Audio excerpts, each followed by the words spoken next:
Hello, Warriors fans! Quick note here before we get started. This video is about the Volume 2 event in April, which I still wanted to post because I had it over halfway finished. I will still have one about the Volume 3 experience. Anyway, back to the video.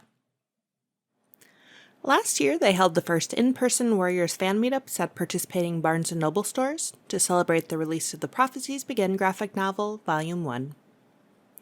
I made a video about my experience attending those events, so today I'll talk about the events they had for Volume 2, going over what they were like, differences and improvements from the first one, and where they could still make things a bit better. Overall, there are parts of it that seem to have been slightly better organized this time. While the Aaron Hunter Books Instagram still didn't announce it until 2 weeks beforehand, at least the stores seemed to be aware a couple months in advance, and started putting listings on the Barnes & Noble website in January. Compare that to last time when one of my stores wasn't even sure if they could hold the event until about 2 days prior, since they were waiting for the event kit. Having them on the Barnes & Noble site earlier at least still gave fans time to prepare. This time I managed to attend 2 events again. One was at a store I went to last year, and since the other I went to before didn't have it this time I tried a location that was holding its first Warriors event. For this one, at both stores, the turnout was much smaller, with only 3 to 5 participants at each. This didn't surprise me a lot for the newer one, since it's a smaller location, and Tuesday evening isn't really a peak time for events anyway. But the other had around 20 people last year, and despite being on a weekend again, same day, same time as last year, the number of attendees was dramatically smaller. From what I've heard other fans say, it sounds like that was a pretty common experience across the board. Just not as many people showing up this time. I'm not sure what to attribute that to. Maybe more were interested in the first one since it was the first time an event was done, so nobody knew what really to expect. Or maybe at the first one they'd been more interested in the book itself since it was the first volume. Anyway, as far as the handful of attendees at both of mine, they were all pretty much just teen to adult age, which isn't necessarily what everyone else experienced. At least one user on Reddit reported that their event was attended by mostly children. I was the only one who dressed up at the first one I went to, and 2 of us did at the second one. The attendee who gave me the keychain was back this year and handed out bookmarks. I'll link her Etsy in the description if you're interested. I wanted to make cookies shaped and decorated like the clan icons, but decided I should probably call the stores first to check if it's okay, and they advised that giving out food that's not from their cafe is not allowed due to safety reasons. Which is understandable, but a bit sad. As far as the store setup, no big cardboard standee this time. I believe both of them had a sign at the entrance and or front. Both held the event in the children's area and had tables set up with the activity sheets and prizes. And one had a temporary tattoo station, which was kind of cool if people wanted to put them on right away. There was one kid that came in just after it wrapped up who wasn't there for the event, but was still thrilled to get one. I don't know if the stores were sent instructions and ideas on the setup last time, but I know that was part of the event kit this time. As far as handouts, there was a new set of temporary tattoos with art from Volume 2 and activity sheets. There was no physical preview booklet this time, but instead a sheet with a QR code for digital exclusives. This leads to a Google Drive that mostly just has pictures from the book, which you can use for phone wallpapers and stuff.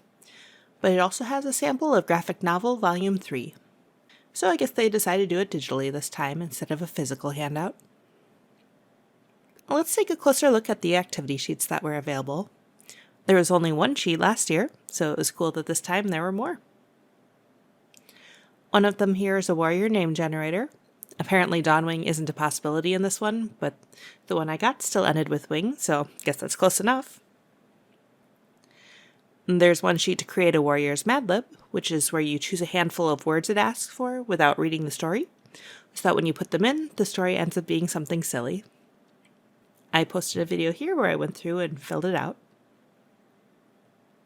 There is also a word search and a coloring page, and then the last one is to guess the character names based on emojis.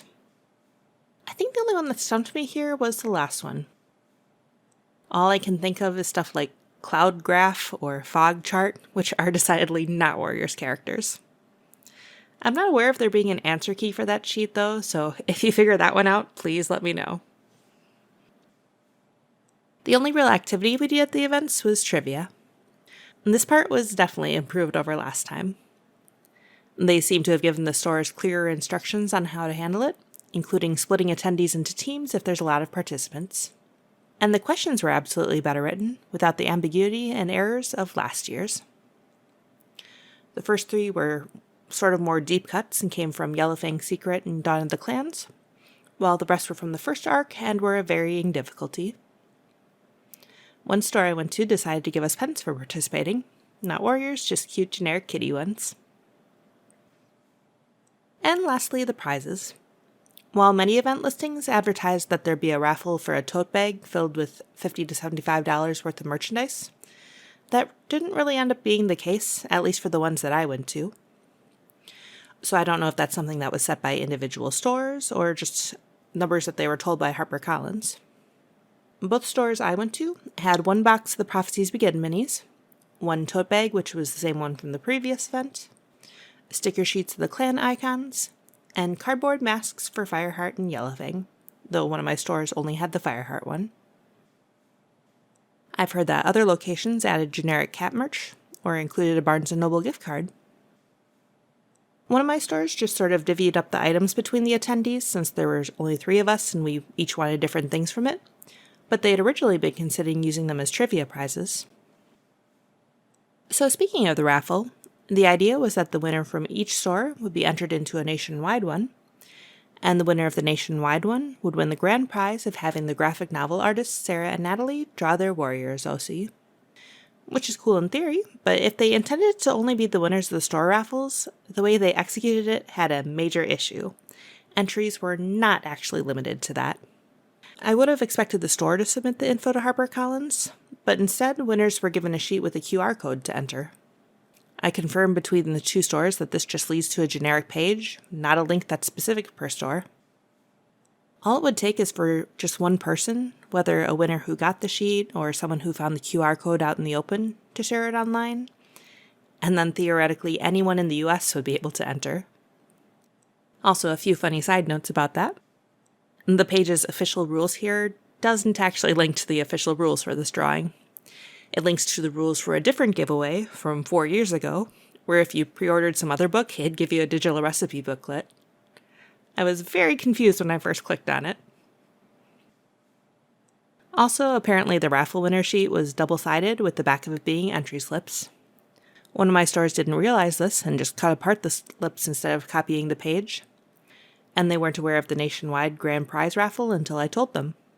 So they had to get all the slips out of the box and put the page together like a puzzle in order for the code to be scannable. So anyway, that pretty much sums up the events I went to this time. Overall smaller and only lasted about 20 minutes or so each. As far as what I heard about other locations, again, Sarah and Natalie did some signings in their home state of Texas. Some stores did a costume contest with prizes, and others did a scavenger hunt. For instance, this one had customers find Graystripe, who's mislabeled as Blue Star here, around the store. To recap, things that I think went better this time. Number 1, stores apparently being made aware earlier so they could start adding it to the Barnes & Noble site earlier, and so fans had more time to prepare. Number 2, stores getting better instructions. Number 3, the trivia questions had a lot more care put into them this time. Number 4, the additional activity sheets were fun. And number 5, the grand prize for the raffle being a commission from the artists was a really cool idea. And areas they can still improve. Number 1, advertise better. While some of the most dedicated fans are searching Barnes & Noble's site in advance, it still wasn't advertised on the Warriors' social media until about 2 weeks prior, which is not a lot of time for the average person to prepare. They might not be able to take off work if needed, or let's say they want to go to Texas to go to an Illustrator event. Flights get expensive as it gets close to the date. Maybe they wanted to get the list of stores put together first, but even just saying keep an eye on Barnes & Noble site or contact your local store would be good to put out earlier on. Number 2, maybe do more in person, since as I mentioned, the event lasted only about 20 minutes at my stores, just enough to do the trivia. The scavenger hunt, for instance, was a cool idea to add. I don't know specifically what to suggest for activities, but it feels like there should be more there. Number 3, the emoji activity sheet was cute, but didn't really work well because it's hard to tell what the pictures are, especially in black and white. Particularly if it's just a color like the one for Yellowfang here. Like I said last year, for the prizes, I personally feel that a better option for HarperCollins to offer would be a gift card for the official Warrior store, or a Barnes & Noble gift card, so people can choose exactly what they want, and those who aren't able to attend don't feel like they're missing out on exclusives. And lastly, if they do another nationwide contest and want it to actually be for the winners of each store, put in some safeguards to prevent a generic link being shared. Or just don't limit it, and instead have it available for all fans, like the digital folder with the preview booklet. So that's about all, I think. Did you go to any of this time? If so, did your experience line up with mine, or did it have more people or more activities? I'd like to hear how it went. Overall, I did prefer the first volume's events over this one. More people attending, the cardboard standee was neat, and having the actual physical sample booklet was cool. But I'm still glad that they held these and that I got the chance to go. According to the Edelweiss catalog, it does look like they're planning to have these events for Volume 3, so looking forward to September. Until next time, see you!